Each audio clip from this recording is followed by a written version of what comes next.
The Safavid Empire. The rise of the Safavid Empire started with the founder, Shi Ismail. He seized most of Iran as well as Iraq. Shi Ismail was descended by Safi al-Din. Shah declared independence when the Ottoman Empire outlawed Shia Islam in their territory. The soldiers of Shia fled from persecution of the Ottoman and strengthened the Safavid Empire by serving for them.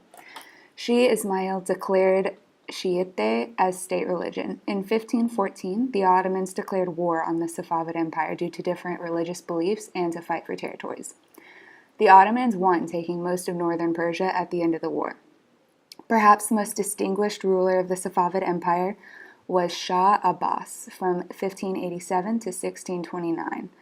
Shah Abbas was greatly invested in the arts. He also signed a peace treaty with the Ottomans and moved the capital from Tabriz to Isfahan, which was the highest point in the Safavid Empire. During his rule, he reformed the military and offered a cultural fluorescence. Because of Shah Abbas, the Safavid military was able to beat the Ottomans in the 17th century, when the Ottoman Empire was falling weak. He made trades with Europe, with silk being Iran's best export, which soon became a national industry, but also included carpeting and textiles. The Safavid Empire made Iran the focus of art, architecture, philosophy, and poetry. Architecture in Iran included mosques, mausolea, restored shrines, and much more. The most known artist of this time was Riza Abisi. Paintings and drawings soon became more popular than manuscript illustration. There was also a lot played into the rise of the Safavid Empire, with Shah Ismail being the first ruler and Shah Abbas being the most notable ruler. The empire rose gradually with a strong military and rulers. At the greatest rise of this empire, the Safavid Empire had covered all of Iran, Iraq, as well as parts of Turkey and Georgia. The government of the Safavid Empire was a theocracy. This empire was ruled by their religion, Shia Islam, where all other religion was suppressed. If one did not convert to this religion, they would be sentenced to death. The Safavid benefited from their geographical position at the center of the trade routes of the ancient world. They became rich on the growing trade between Europe and the Islamic civilization of Central Asia and India. What helped the growth of Safavid economy was Iran's position between the burgeoning civilization of Europe to its west and India, and Islamic Asia to its east and north. The Silk Road, which led through northern Iran to India, revived in the 16th century. Abbas also assisted direct trade with Europe, especially England and the Netherlands, which sought Iran's carpet, silk, and textiles. Other exports were horses and goat hair. The main imports were textiles, cottons, metals, coffee, and sugar. In the late 17th century, Safavid Persia had higher living standards than in Europe. For example, farmers in Persia had higher living standards than farmers in the European countries. The Safavid Empire lasted from 1501 to 1722.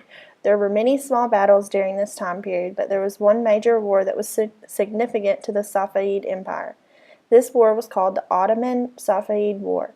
This war took place between 1623 through 1639. This war was mainly based on territorial conflicts and different religious conflicts. The Ottoman and the Safavid empires both wanted to seek control over vast territories that would now be called present-day Iraq. They wanted control over their borders and the Caspian Sea. The Ottomans were Sunni and Safavid were Shia. These two religions had many disagreements over religious tenets. They also disagreed over the practices of the two different religions. In 1514, the Ottoman army defeated Shah Ismail, the founder of Safavid dynasty. This led to Ottomans occupying much of the northern Persia, which would now be present-day Iran. Ottoman Sultan Selim I, father of Suleiman I the Magnificent, declared the war in 1514. It was declared as a holy war. The Safavid continued fighting this war with the Ottomans until signing a treaty in 1555.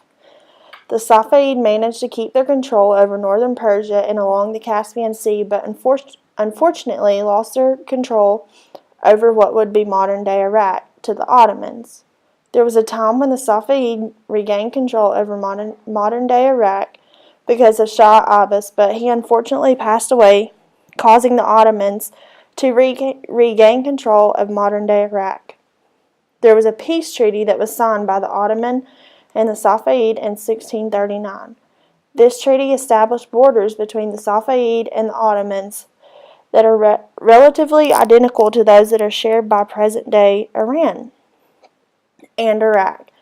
The rivalry between these two great empires, the Safavid and the Ottomans, allowed for them to achieve many great military victories and also many military defeats.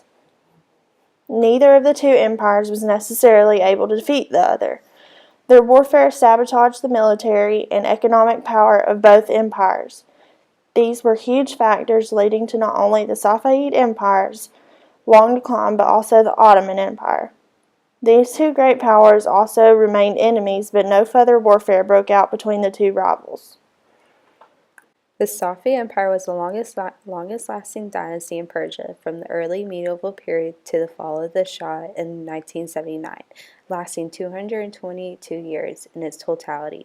Its decline has been attributed to a number of economic factors, including reforms in property rights, reforms in taxation, and corruption. A number of non-economic factors has also been attributed, including the rise in importance of the Ummah and the Hernia, the increased moral descendants of the Shahs, and the decline in military spending. The Safavid Empire was held together in early years by conquering new territory and then by the need to defend it from its neighboring Ottoman Empire. But in the 17th century, the Ottoman threat to the Safavid declined. The first results of this was the military forces became less effective. With their major enemy keeping quiet, the Safavid Shahs became complacent, then corrupt, and then dissented. Power passed to the Shia Ummah, a religious council of wise men, which eventually deposed the Shias and proclaimed the world's first Islamic republic in the 18th century. The Ummah developed a theory that only a mujtahid, which is one deeply learned in the Quranic law and one who has had a blameless life, could rule. In 1726, an Afghan group destroyed the ruling dynasty. After the conquest of a division of powers was agreed between the new Afghan Shahs and the Shia Ummah, the Afghan Shahs controlled the state and foreign policy and could levy taxes and make secular laws. The Ummah retained control of religious practice and enforced the Quranic law in personal and family matters, to include the military negligence of the late Safavids, as well as the religious prosecution, certainly played a significant part in the downfall of the dynasty. The fact that politically the Shahs choose to allow the Herman to keep up increasing amounts of state spending and that the Ummah were allowed to pass drastic measures that reduce revenues and that shows the Shahs neglected their role in keeping security in the main priority of the state. The problems of this division of spiritual and political authority is something that Iran is still working out today.